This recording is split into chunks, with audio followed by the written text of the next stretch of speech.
muchas ilusiones, sueños. Creímos en serio que se podía construir una patria diferente.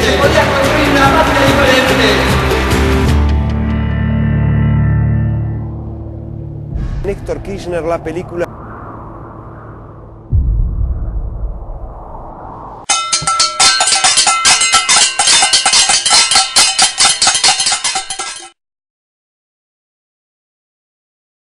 Entonces esto nos lleva al análisis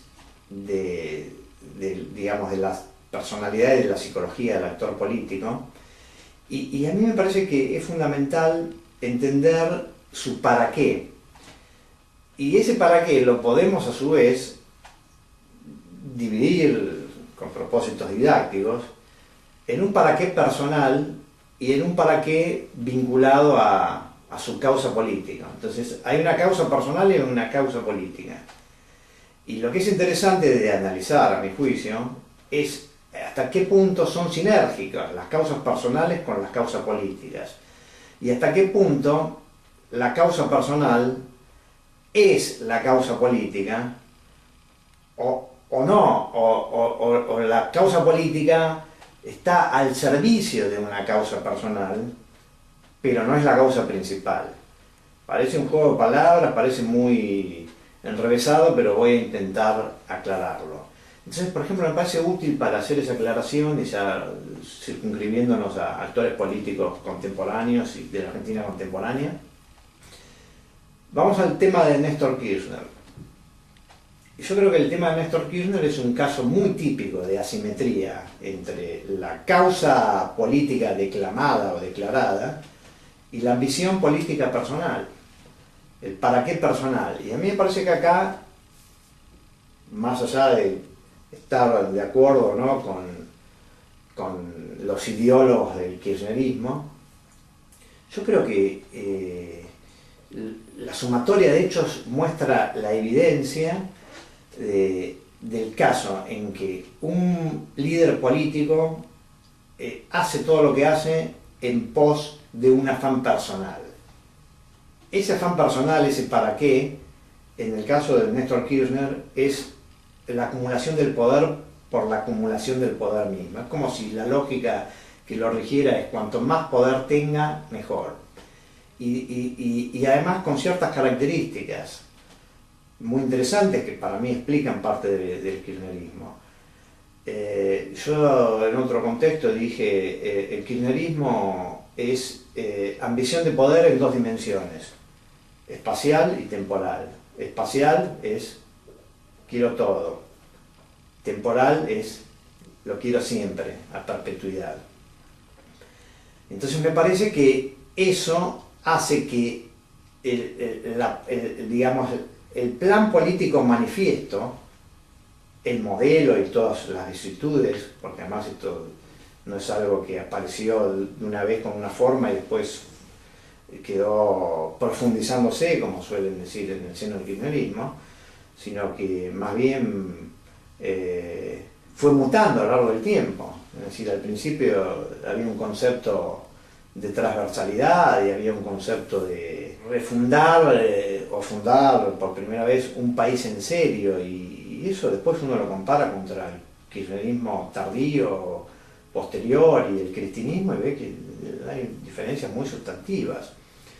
Pero cuando uno empieza a analizar el pasado del kirchnerismo en Santa Cruz, su relación con el menemismo, el usufructo de la política menemista en pos de afianzar el poder personal, en ese caso de Kirchner gobernador, bueno, empieza a atar cabos y al final lo resultante es que la causa final es la acumulación de poder. Y ahí ya entramos en otro nivel, por ahí más especulativo, de la psicología política, que es el nivel de cuál es la asignatura pendiente, cuál es, como dirían los filósofos sartreanos, cuál es la elección originaria que determina toda la personalidad. Entonces, por ejemplo, sobre Néstor Kirchner se ha escrito mucho sobre una adolescencia muy complicada. Es decir, una adolescencia en donde por determinados temas que no viene al caso señalar ahora, ha sido blanco de burlas. Alguien de quien se burlan los otros, los compañeros, sus pares. Entonces eso, de alguna manera, lo que define es la impronta de una sed de reivindicación, que se puede, digamos, expresar en una sentencia. La sentencia de ya van a ver. Algún día voy a mostrar, les voy a mostrar a quienes se burlaban quién era yo. Les voy a mostrar quién es realmente el que tiene el poder. Y entonces me parece que esa lógica es lo que explica al Néstor Kirchnerismo. Es decir, la necesidad de doblegar al enemigo, la necesidad permanente de humillar al enemigo. Ya no es solamente el adversario al que se gana, sino es el enemigo al que se humilla y al que hay que eliminarlo. Y si no lo tenemos, lo inventamos. Entonces me parece que eso es una explicación del kirchnerismo. Ahora yo decía, bueno, pero ¿y podemos diferenciar a Néstor de Cristina? Y yo creo que sí, porque a mí me parece que el de Cristina es decir, tiene algo en común el kirchnerismo de Cristina, obviamente, ¿no? Es decir, el tema de la acumulación de poder toda y siempre, creo que es algo que forma parte como dicen, del ADN kirchnerista y de la sociedad política que ellos conformaron. Pero a mí me parece que en el caso de Cristina hay un ingrediente distinto, no estaba en Néstor, que yo diría es el elemento del narcisismo y la egolatría. Es decir, me parece que a Néstor le interesaba el poder, pero no el poder para ser admirado, no el poder el espejo que me devuelve la sociedad de que sos el mejor, sino simplemente el poder a secas. En cambio me parece que en el caso de Cristina Kirchner hay un elemento narcisista en el sentido de mostrar que se es la más inteligente, que se es la más glamorosa, que se es la que está por encima de toda la situación, como una especie de controladora eficiente y eficaz. Entonces me parece que, por decirlo en términos simples, me parece que a Cristina Kirchner le interesa más la mirada del otro que lo que le podría interesar a Néstor Kirchner.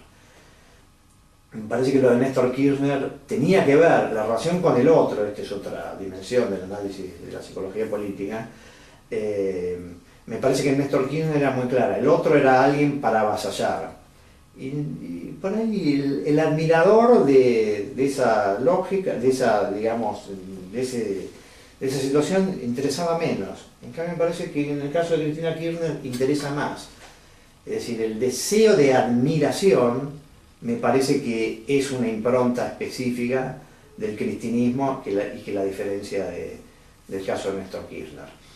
Y yo creo que en ese sentido, y a veces lo paradójico es que modelos políticos que se presentan como en las antípodas, en algún punto desde la perspectiva personal se tocan. Me parece que el narcisismo cristinista tiene algo en común con el narcisismo menemista. Por supuesto son cosas diferentes, pero tienen algo en común, es decir, el deseo de que el otro a uno lo admire.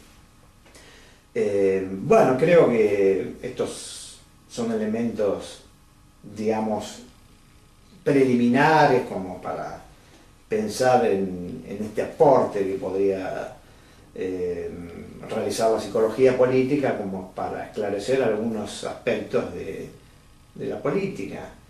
Por supuesto, esto no quita de ninguna manera el análisis político convencional.